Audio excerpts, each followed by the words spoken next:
ফেব্রুয়ারিতে দেশে কি হতে যাচ্ছে?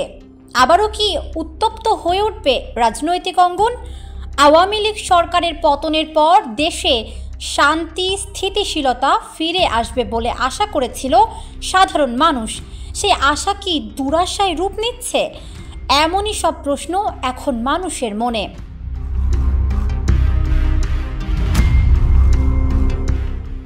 দ্রব্যমূল্যের ঊর্ধ্বগতির প্রতিবাদে ও দ্রুত নির্বাচন সহ নানা দাবিতে ফেব্রুয়ারিতে মাঠে নামার কর্মসূচি দিচ্ছে দেশের প্রধান দল বিএনপি।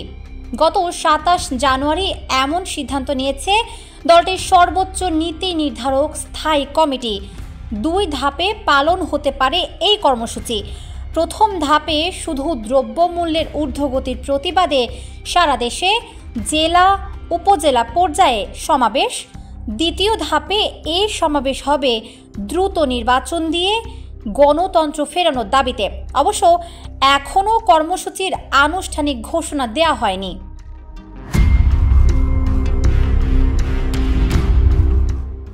বিএনপির এমন পরিকল্পনা প্রকাশের পরপরই এর বিরুদ্ধে সরব হয়ে উঠেছে বৈষম্য বিরোধী আন্দোলনের নেতৃত্ব দেওয়া ছাত্রদের সংগঠন নাগরিক কমিটি। এই সংগঠনের যুগ্ম আহ্বায়ক তুষার হুমকি দিয়ে বলেছেন, বিএনপি দ্রুত নির্বাচনের দাবিতে মাঠে নামলে তারা বিএনপির বিরুদ্ধে ৫ আগস্টের মতো ছাত্রদের নিয়ে মাঠে নামবেন।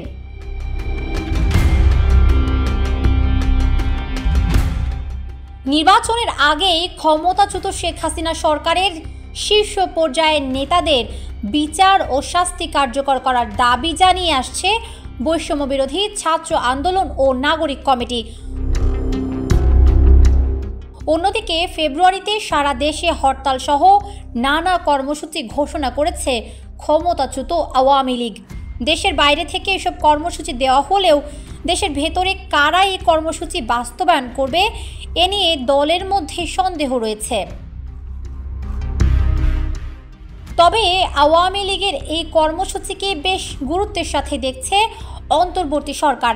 এরই মধ্যে সরকারের মুখপাত্র হয়ে ওঠা প্রধান উপদেষ্টার প্রেস সচিব শফিকুল আলম জানিয়েছেন, আওয়ামী লীগকে কোনো কর্মসূচি পালন করতে দেওয়া হবে না। আওয়ামী লীগের কর্মসূচি ঘোষণায় যেন অস্থিরতা দেখা দিয়েছে অন্তর্বর্তী সরকারে।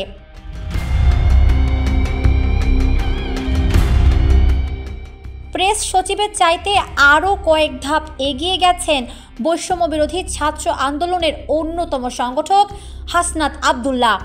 আওয়ামী লীগের প্রতি অন্তর্বর্তী সরকারের আচরণ আওয়ামী লীগ সরকারের মতোই হতে হবে বলে নিজের ফেসবুক ওয়ালে পোস্ট করেছেন তিনি, যার অর্থ দাঁড়ায় আওয়ামী লীগ যেমন তার বিরোধীদের প্রতি ফ্যাসিস্ট ছিল, আওয়ামী লীগের প্রতি বর্তমান সরকারকেও তেমনই ফ্যাসিস্ট হতে হবে।